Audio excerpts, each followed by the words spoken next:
Thank you, Mr. Speaker. I am very, very excited to get this opportunity to support this report. I have listened to the report submissions. I have read the report, Mr. Speaker. And I am happy that the member for Runyenjes and his committee have done a fantastic job to recommend the regulations of social media, including TikTok. Mr. Speaker, I participated in the making of the law that oversees the dissemination, the design, the development of communication messages in this country.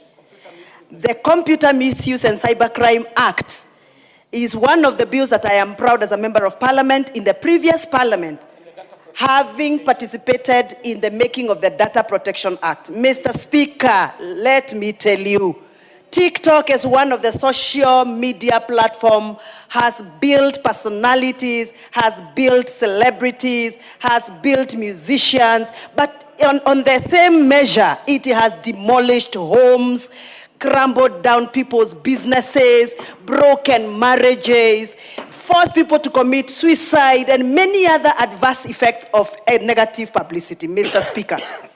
If this House cannot provide a solution on how we are going to move forward with TikTok and other social media, we are going to crumble churches, we are going to crumble mosques, we are going to finish and tear down the social fabric of this country.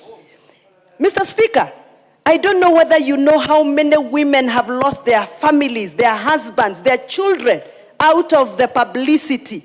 In my community in the mountain, people call it chai. Chai is tea, where people publish fake news and they use every available social platform to defame members of parliament, to defame musicians, to defame bishops. Right now in my county, Mr. Speaker, there is a bishop who is under attack because of those fake news. One bishop in my county who started small, God has blessed him. He has risen to the levels of a bishop. And let me tell you, Mr. Speaker, people are now getting even into his bedroom. You can imagine when your children are watching their father being teared down on social platforms without control. Mr. Speaker, we cannot continue this way. I am a victim of the same social bullying. People have bullied me. They have drawn me with funny dresses which I don't wear. They have called me names. They have branded me names. They have occupied my private space. But I thank God because I'm a strong girl, and I'm sure you know that, Mr. Speaker.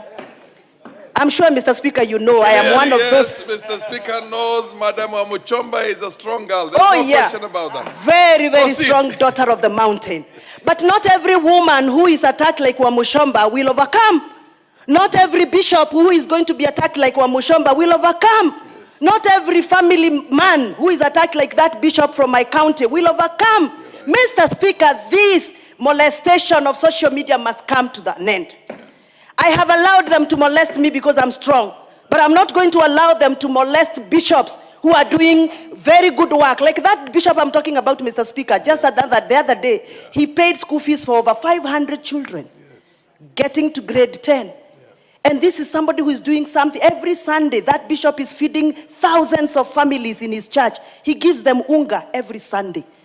But because there are people who want to use social media to bring him down, they create fake news around his family, his wife, his children, and it is trending all over. Mr. Speaker, this House is the only solution that is going to provide sobriety in social media. Mr. Speaker, as one of those who made the data protection law in the previous parliament, one of those who participated in making of Cybercrime Act with KJ here, we are now supporting this report, mandating the committee relevant to come up with the proposals on how we are going to regulate social media. We are not banning, but we must regulate. Mr. Speaker, do you know how many carpenters have lost jobs because of social media? I have a case of somebody who went into TikTok and ordered a table from a certain carpenter and paid a deposit to that fake carpenter.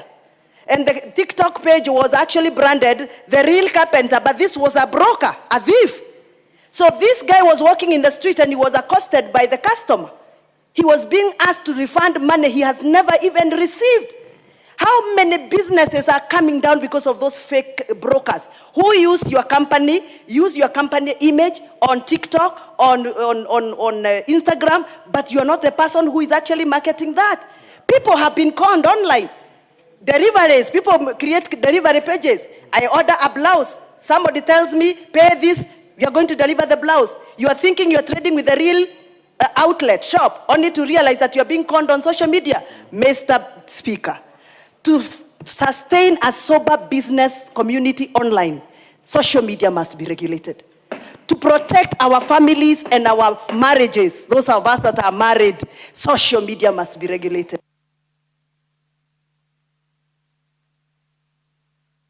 First, Mr. Speaker, for us to continue having a sober parliament like this one, where we report only what is being handled here as the business of the House, we must regulate social media.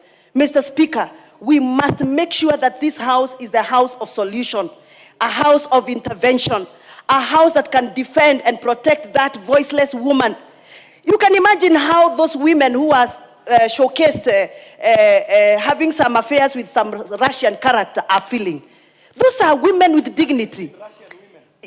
What would have happened if those women were Russian? What would have been? What would have happened? You can imagine that woman who is seeing herself in every social TikTok, every social media platform, her private parts, her body. Yeah. You know, all what is going on, Mr. Speaker, is crazy. Yeah. We have abandoned our social fabric for the sake of publicity. This must be stopped. And the only way to do it is not banning, it is regulating. Mr. Speaker, televisions had the freedom. To some extent, we had to regulate the content. Radio stations had their freedom. To some extent, we regulated the content. Even now, for this new media, we must regulate the content. Thank you, Mr. Speaker. Rest assured that you have the total support of the chair. Total, undivided, 110% support of the Speaker of the Kenyan National Assembly and his deputy. The value system in this country must be protected and families must be protected. And I assure you, anybody who is going to be on this chair will be on your side through and through. Now I think Ngusia, take no more than 5 minutes. Oh, not Ngusia, MP Fayata. Yes. MP Fayata, eh? Thank you, Mr. Speaker. I thank you actually to the petitioner who brought this particular petition. Yes, Honorable Basil, continue. Yes. I raised to support the petition to regulate the TikTok, and not only TikTok. We should be talking of all social media platforms. Mr. Speaker, Kenya is not the first to do this level of legislation and the regulation of social media platforms.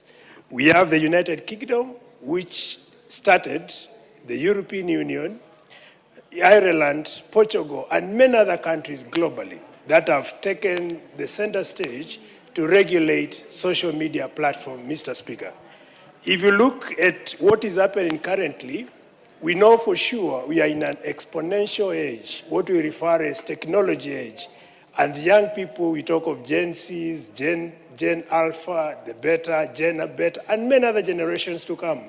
All this will be glued to social media, Mr. Speaker. And as a parent, we have a duty to regulate the content, the sites that are being visited by our children, because it's very important to protect